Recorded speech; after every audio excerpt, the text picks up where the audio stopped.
Hey everyone, thanks for joining us today for our fourth episode of Who's a Badass. I'm your host today, Gary Lopez, and we are fortunate to have an incredibly talented bassist who hails from Mexico, Mr. Kello Gonzalez.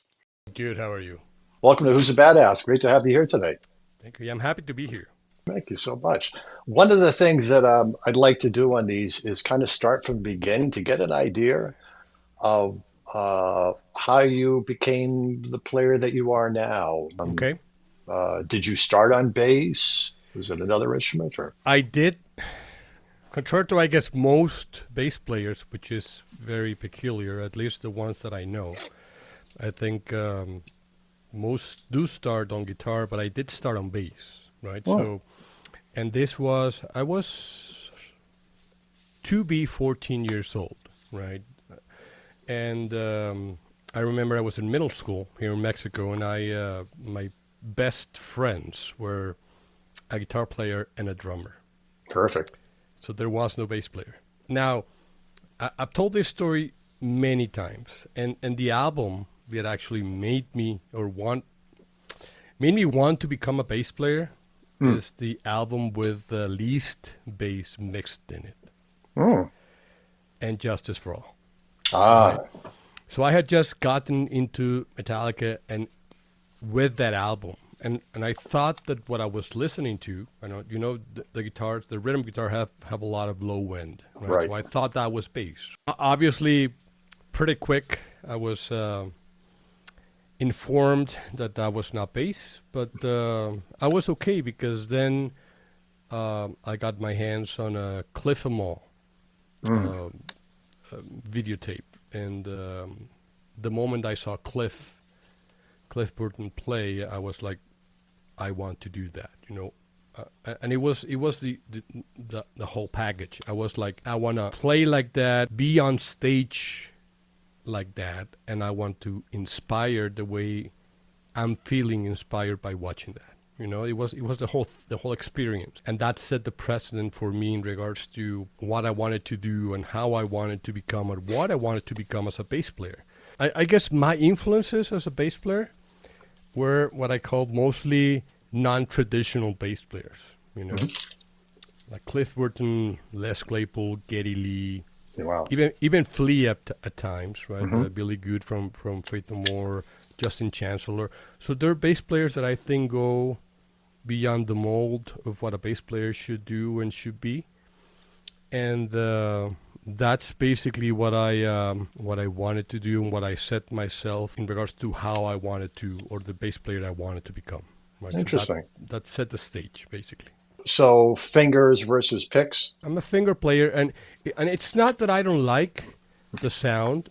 So what I've done is I like the freedom to be able to within the same song use different techniques, right? So I like to do a lot of stuff, and the pick sound included, right? Mm. So what I did is, since I didn't want to have um, like once you have a pick in your hand, that's what you want. I mean, that's it, Right. you You're know. committed. You're committed. Yeah. So what I did is I basically started to develop techniques that would allow me to get the sound without having a pick in my hand, either using the index, I guess, as a pick, or strumming Geddy Lee style. I know he uses this finger, but I use this one.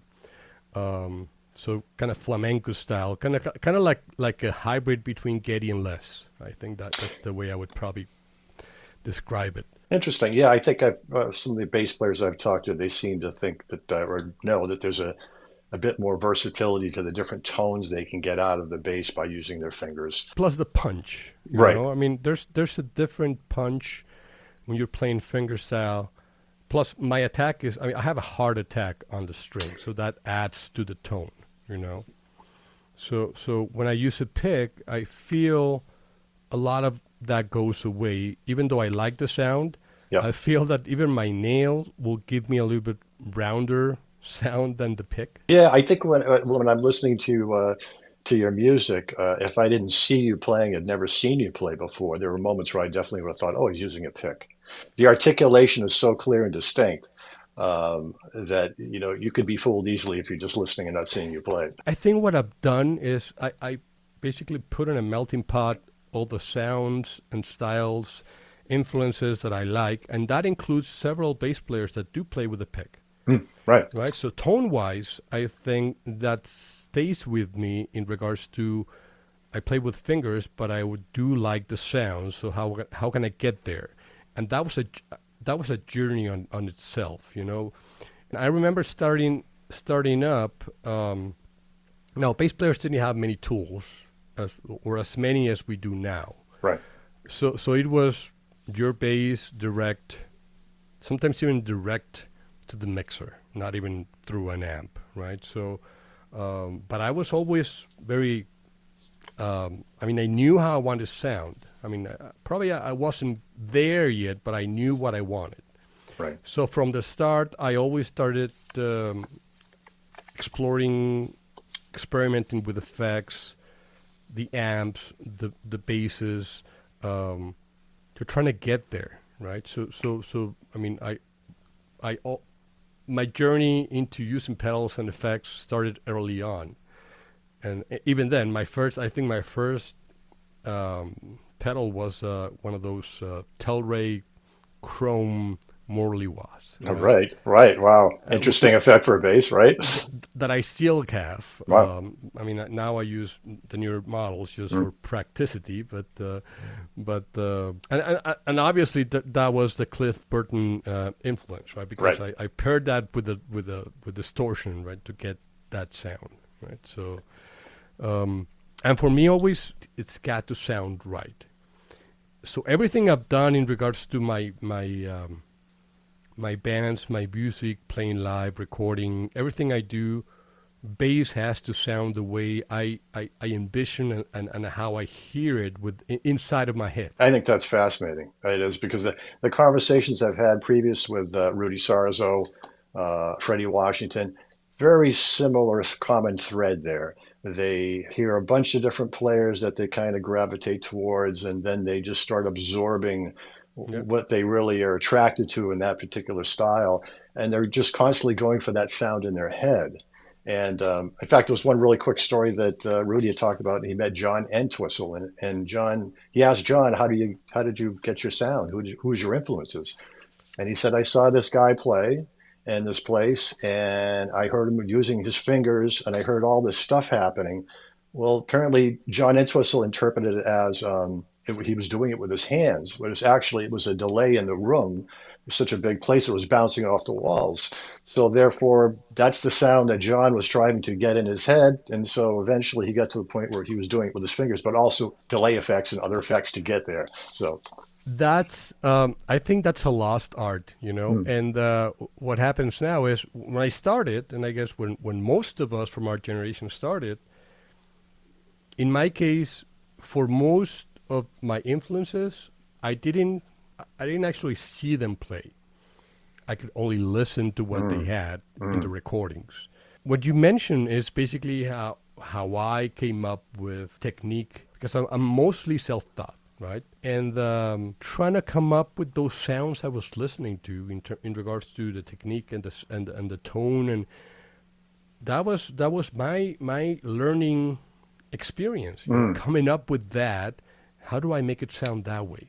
Right. It's a soup, right? All these different ingredients. Eventually, everybody has their own soup that they have. So, And yeah. now I think the problem with YouTube, which it's a great tool, but it's so obvious and it's so direct and unfiltered that when someone's learning something through that, then it doesn't go through their own personal filters to make it their own. You know. Right, right. And there's no, I mean, it's not the same type of ear training that you've gathered over that time. I remember, I've got a couple years on you, I think. So I remember, I was the record player. So every riff I had to play, I put the needle down. There was nothing, no videos. If you were lucky enough to see one of these guys in concert, you still only had small Yes. glimpses of what they were doing. And so I think that to your point of that, I think it does help develop that ear, because you're really trying to Yes. listen to nuances of what they're doing because you can't see it. So you kind of go, okay, if I do this, does it sound like that? Okay, it does. So listening to, your material is very technical, very musical, which is a a challenge, I think, for a lot of people. I know it is for me to try to write something technical that's still musical. Yeah. You do it with ease. How did you Thank get you. to be so technical? What kind of training did you have? Was it all by ear? Did you have any mentor or a teacher that helped you along with it? Mostly self-taught, and when I got the bass, I had a friend that was a very good guitar player, and I told him, "Can you teach me?" Hmm. I mean, and I had two classes, right? So two classes we had. The first one was, these are the notes. This is how you tune. This is how you grab it, basically. And the other class was, now we'll learn 4 or 5 songs by ear, right? So I think that was the best lesson I got, Hmm. because from then on, my ear became my way of navigating and learning and going through everything. So as I was going through it, I'm like, I can play that, and I can play that, and I can, so most of that, and so I think I got 1 or 2 things out of it, and my friend kind of helped me through a couple of good technique exercises, and I think that's the only time that I've really sat down with someone to kind of learn technique, or Wow. go through a video, or a lesson that way. I Wow. did I did have eventually music theory classes, um, but technique wise, I think most of my playing came up just by playing. Playing I mean, original music or yeah. first Yeah. it was just having cover songs, and then we started composing songs. So understanding how to compose a song, how to arrange it through the cover songs as well, which I think is most of us learned that way as well, Right. right? And what also helped, I think, is that I went through my first years. I went through a lot of different styles and genres and things that kind of nurtured Hmm. that way of playing, all the way from thrash and speed metal to more funk to even more Mexican rock bands. They're a melting pot of a lot of different things. So I mean, even learning from them was interesting to get a lot of that. Mentioning Cliff Burton, Metallica is one of my main influences, right? So I mean, so a lot of the songs they have are I guess somewhat technical, and, Hmm. and more than technical, I would say they require a lot of stamina to play Hmm. them. You know, Right. especially Yes. if you're a bass player. So that gave me kind of a lot of being able to stand the heat. You Hmm. know, playing a lot of that. But early on, let's say like a couple of years in, Primus came in, Hmm. and then Rush came in. Hmm. So for me, that's my holy trilogy of bass players: Cliff Burton, Geddy Lee, Les Claypool. So, to talk a little bit about your gear, how did that evolve over when are you playing similar stuff to when you started, or has it evolved to the point now where you using digital technology now in your rig or a It's combination or I said to explore what would be a good options to go to digital, and this was late 2019 that I decided that I was going to go and get a Line 6 Helix. So I got it, and 2 weeks of tweaking it to basically do an A/B with my pedal board, and so in 2 weeks I had the bass line in the Helix for my pedal board, and we had a big festival in Mexico. It was I think it was one of the Knot Fests hmm, in Mexico, and I didn't tell my audio tech that I had made the change. So as the engineer was mixing the whole thing, and we went through the concert, and he came to me after the gig, and he was like, "What changed?" And I'm like, "Oh, he's gonna probably he didn't like it, or it didn't right? sound good," and but he was like, "It sounded better than ever, Wow. clearer, more controlled." So I was like, "Oh, I guess trial by fire. I think it worked." Early this year, I migrated to the new Stadium XL. Hmm. Right, I noticed the improvement in the sound, Hmm. which I already thought it was very good, and I took that like the last time. So I just migrated and went on tour. So I did some gigs in the U.S. with Akira Yamaoka, and again the audio engineer was equally impressed, because I mean the only thing he had to worry about was just volume. Just Take the turn it up. sound and just turn Right. it up. I mean, Yeah. they don't have to worry about EQ, compressors, Right. anything. Just mix it. you know. So how do you get that clarity of gain and I don't want to say distortion, but overdrive with that clarity of that top end still? Is it using I parallel paths or something, or is it? so as I was going through the journey of tone, of the quest for tone, let's call that, um, there was something that I noticed is to be able to have the bass cut through but not lose low end Mm, is be able to mix, and that was the key thing. And I think newer pedals do that, which was you need to be able to mix clean bass with distorted bass. I right, they have think that that's the mix, kind of a mix control now, or in some of those pedals where now you they can. do. But I Right. remember so the first pedal board the first pedal that I fell in love with, Oh yeah. the Yeah. VT bass. Yeah. So this is my favorite distortion for bass. And then the way I used it is I had a blend pedal, Mm, just to get that blend of clean and distorted bass. But then I remember there was uh, I was at NAMM and they released this. So this became my best, right. most favorite pedal because now I had the same sound with the mix, Right. you know. Right. So that's I guess my favorite. If I was in a desert island, I That's guess it. this would be my Cool. one pedal, right? But I learned that that mixing clean with distortion gives you that tone to be able to cut through, but at the same time don't lose Still at the bottom end. the right. Yeah. So Oh I don't know if yeah. you can hear it. Oh, I can totally. Yeah. Yeah. Ah, sounds great. Even if I remove the distortion, I mean it has some a little bit of Sansamp gain there, Right. Right. but you can tell this it's not Mm, losing the punch. right. Right. Which for me is very important.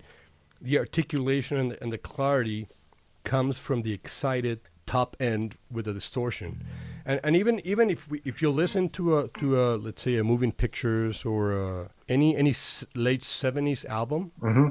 early '80s, the mix of the bass is very present, and one of the Mm, things I started kind of understanding is they're driving their amps with a little distortion, and it mm, may be native to the hmm. tubes or to the amp, but that distortion is the one that's giving them the clarity to cut through. Right. You And know, I wonder too if they're pushing the engineer to give it a little bit of red line at that time before it, digital it hit, possibly too on the board. mixing is an art, you Right. know, but being able to have bass clearly defined within a mix, it's not going to be a game of volume. It's going Right. to be Equalization choosing and where you choosing sit. your battles in regards to what frequencies you're paying attention to. Yeah, I know a lot of people, heavy guitar bands, Metallica and stuff. I'm sure maybe when they first started recording, that was a challenge to begin with, right? For the bass player to go, okay, with two guitars like that, where do I sit? How do I get in there so I'm not And overpowering or I'm still in the mix, right? back then it was volume. I mean, the way they Right. would get it out of the mix was with volume. But now, even in modern albums and Mm, sounds, I think they learned that as well because now they have a little bit of distortion on the bass and they have it lower in the mix, but you can still feel it and you can still hear it. I mean, I know modern albums are more guitar driven mm, in regards to the mix, mm. but at least that distortion gives the bass a little bit of definition, right? Right, right. And going to my album, right? So I released my first solo album around 2 years ago, right? And when I started working on that album, I didn't really want that to be your typical bass player solo album where you had a lot of bass solos and uh, it sounded just like a bass line check. I wanted the songs to make sense as a song, Right. And then because you're create a able. fuel, right, to continue to, Correct, that inspiration. because Mm, it was an interesting experiment because the way I did it is I worked on the songs, and to a lot of my guests, I have 13 guests. Mm. So to a lot of the guests, if not most of the guests, got only a bass track and a click track, you know. So for them to be able to play along to a bass that stands on its own helps in the You wanted to context of make the sure it did song. stand on. Yeah. Even if you heard it standalone, it wasn't that bad, you know. Yeah, it must have been interesting for the rest of the musicians to record that way because I'm going to guess they probably have not done that before. I'm pretty sure they had. I mean, some I gave reference or scratch drum Okay. beats, Okay. Yeah. um, But still, yeah, just to but have that, still, yeah, it leaves it wide open for them to interpret, right? Still fit in the context of what you're playing, but have their yes. own interpretation of what should be on top, as opposed to you saying, "Hey, I got this guitar track already." Kind of, you want to kind of do something like that. Yeah. Depending on on how mature clarity, how much clarity I had. For some, I did it on purpose because I wanted to see where they would take the song. How did the badass bridge now kind of fit into your tone, and how did you kind of come across that? Was it I think it has to do a lot with tone, you know, because like this bass, this is my favorite jazz bass, right? This is my go-to. Something you'll notice is I like to get my hands on my instruments and have them play and sound the way I want them to. Mhm. So even the custom basses I will tweak, you know. Right? Sure. Even I mean standard basses it's a very few that I haven't done anything to because I know I mean you don't mess with certain things. But for most my basses, I've done something. You know, Sure. either if it is as simple as just putting a detuner or changing the whole tuner setup, or like in this case, this one has. It already came with the EMGs, right? I wanted the EMGs to put the EMGs in, but it already had them, so I just added some additional things. But I knew that I had to have the badass bridge.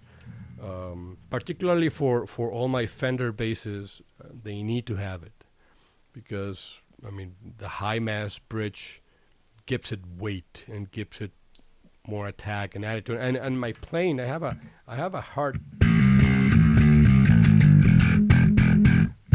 I have a hard hand, so the bridge responds very well to my attack, and Stability it too, right? Right, pretty much. stability, and it Yeah. translates my playing in a more organic way. The Mm. other bridge, I think it's too nimble.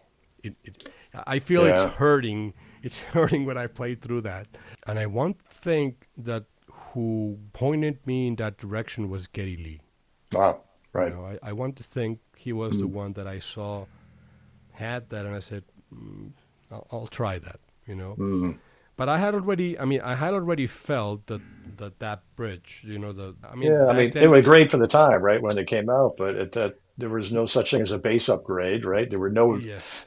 I mean, I'm talking before you were started out, but I think that's originally what happened. Somebody said, you know what, there's got to be a better way than this. Yes, Um, and even then, I mean, obviously the mechanics and the physics behind all this, someone understood that. I mean, you have strings vibrating, and right, that needs to translate right. um, After sitting on I two little tiny screws that may or may not have contact with the to the bridge at to the points. body to be able to get through the electronics, and even then, for me, a bass when I play it unplugged, it has to feel. I have to feel. You Yeah, know, if it right, doesn't feel the right way, even if it sounds good, right. You can feel it on your body, the vibration of it. if it doesn't feel the right way, it won't inspire me to play it. Right, Right, right. and I think, I mean, obviously the bridge has a lot to do with it. Sure. So that's how it came up to be. Right. So for all my Fender basses, I know I need to have that. I mean, it's an instant upgrade. And again, for from the start, I mean, even for my first bass that I had back in '92, I remember right away I changed the pickups. I guess that's the advantage of playing after a while. You get to that point where you know when you pick something up, okay, what's missing at that point. You Yeah. you already know you know your voice, so you know, okay, I need to do this and this to get to that point again on this particular instrument. So that's interesting. Um, Yeah. so to talk about your YouTube channel for a second. So I think at this point now, over 84,000 subscribers at this point. something like that. Remarkable. Congratulations. Thank you. That's incredible. Um, what decided you to get you into that? I remember it was 2012, 13, Mm, and you know how it is. You're on the internet, and I was on YouTube, and I remember I got to Steve Vai's YouTube channel, and one video took me to the other, and the other, and when I noticed, I had been just binge watching Vai's video for like 2 hours, mm, and then I came to the realization. I said, you know what? I've been playing bass for 20 years back then, 20 years, and I don't have any content. And then I decided, you know what, I'll get a camera. So I knew I had the recording capabilities. So I got a camera, and I said, you know what, I'll just start a basic channel just to have content online. And started recording songs from my bands. Yeah, that's what I did. Right? So the mm, first video you'll see in my channel are basically songs from my bands at the mm. time. I ran out of songs pretty quickly. I still have a lot of songs, but I was like, those are. I mean, I already recorded the ones that I would have wanted to have people see me play, whoever that was. But then, I said, and this has been the baseline for anything that I've uploaded since then. I said, I know what I want to do. I'm going to record, and even now, I think it stands. I said, there's no decent videos of a good bass tone and bass sound online. Right. And I'll pay tribute to the bass players, to the songs that basically made me become a bass player, made me, influenced me, and set the footprint for what I am Mm, as a musician. mm, So I set on this crusade of starting to play and record those songs, and it was an interesting process, because when I started, and if you look at the dates, I don't know how I did it, but it was like probably for the first couple of months, I did a song per day, you know. mm. So and in most Wow. instances, a lot of those songs were songs that obviously influenced and made me who I am, and that I listened to for a lot of time. But most of them, I had never had the chance to learn how to play them. Mm, It was just, the tone or the player or just the arrangement or right. the riffs, whatever it was, that I liked, but I never quite learned them how to play. Mm, So that was a good experience, just going through the process of right. learning those songs And each. putting it out. It, Yeah. it was an interesting process. Wow. Wow. From time to time, people will come, and I know they do it to just poke me, like, can you play this, Right. like, Right. Right. and I'm like, I'm not really putting content just to A brag challenge. about It's not a anything. challenge, right? It's not a Yeah. challenge. Right. It's my tribute to all this music, right? And and I want to share it with whoever wants to see it. They learn from it, or if they like it, or if they just want to see it, Mm, that's great. But for me, it's going to be that way. It's right. not about, okay, give me a challenge and I'll see if I can play it. No, Mm, it's my tribute. It's my way of doing things. And again, it has to sound good. Bass has to sound good. And the way I also kind of looked at it is, by then I kind of started having several basses. I didn't have as many then, but I did have several, and I was like, I don't like having basses that are just sitting around. I right. want to use them. So there was also an excuse to make use of the different basses that I had. Right. I started doing that, and suddenly I noticed that people were responding, and people were kind of coming along and liking what they saw. And even now, right? I have so much going on that I've really haven't been able to put a lot of content in. So I started doing a lot of the reels and probably quicker content to make, just to continue having a little bit Sure. of presence there, but it's I mean, from time to time it just get overwhelming. Yeah, I and have they're a lot. great videos that you, and so I can tell you there's a high standard that you put yourself at to produce them. So to your point, to maintain that every day is that's It quite a is. bit. Yeah, yeah. And also I'm running out of songs to learn. You know, I mean, at least from the from my baseline of Mm. I guess of You're gonna tribute. have to get Geddy and Alex to write a new album of Hanukkah now. Yes. uh, So um, obviously there's still a lot of things to do, but sure. I mean that's how it started. And Uh, again, I guess what I've seen is people resonate with anything you do that's done with the right motives. You know that's what I've always felt. And my channel is not a channel that I did just to show. I mean, to see me play. No, right. it was my tribute. I'm sharing it in the most honest way.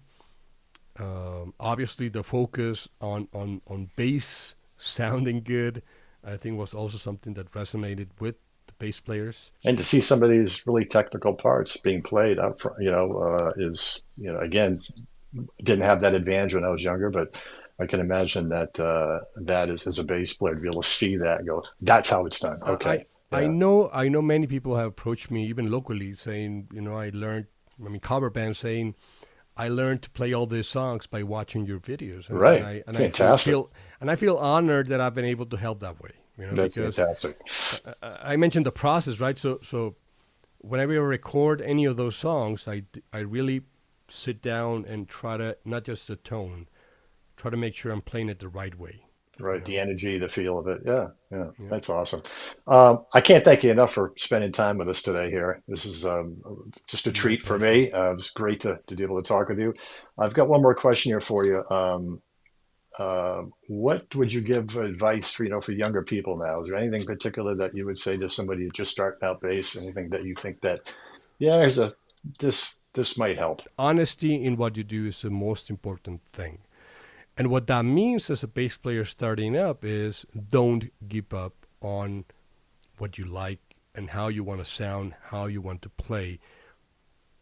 There's going to be a lot of fads in regard to what's been anything that's sounding on the radio, anything that's be true to what you're committed to. And if you're honest with your art and with your music, people will resonate with it. You know, Yep. don't don't compromise because I know a lot of people do when they want success or whatever what they feel or and think success is. Don't compromise your beliefs in your art, you know, and that has to do with become become your most honest self when it comes to the bass player you want to become. You know, Great advice. and the learning curve, right? I mean, you know that was my motto. But I remember reading a Neil Peart interview, and he Mm, mentioned the same thing. You mm, know, he said we all learn through, um, especially our I guess how to compose, how to arrange, how to go through making up songs by learning cover songs. You know, learning mm, from our heroes and the bands that we like. Don't just focus on one, even one player, right? mm, Just don't just focus on one. Listen to as many styles and musicians and as you can, and then take all that, put it in a melting pot, in a blender, pass it through your filters, mm, and that make that be your sound, make that mm, be your style. We need more individuality and more personal sounds mm, coming up of different players, not just the same sound from everyone else. Even when it comes to using a helix process or using I think now most particular metal bass players the dark glass, everyone sounds the same. right. Put some thought into it. Tweak, tinker with your sound. Don't just work out the basics. Go through the iterations and see what works better for you, and get there. You know, Yeah, I right. mean, we need more individuality when it comes to the players that we see and we hear. Right? I mean, if we go back to the bands that we love, I mean, they had a sound, Right. and even now, many of them still have a sound, Right. and you and that was one of the things I always wanted to work. I mean, I wanted people to hear my bass and say, I think that's Kello, you know. Right. It's great advice. Really great. What do you have coming up that you can tell us about, tell your fans about? So I've started working on my second solo album, right? Great. So I hope to have it ready by the end of the year. Very excited about it. So I have new guests, a lot more songs coming up. Awesome. I'll be doing some more gigs. I know in the U.S. and some Europe with Akira Yamaoka as well. So keep an eye on those as well.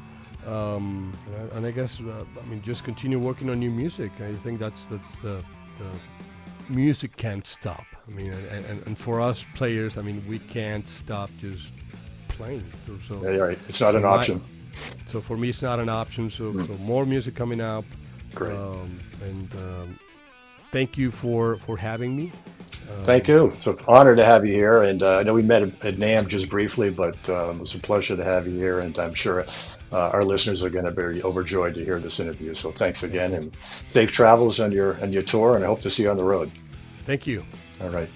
Take care now. Thanks again. Bye. Hey everyone, I want to thank Kello Gonzalez for joining us today on Who's a Badass. And if you're enjoying this video series, please make sure you hit the like and subscribe button. See you soon.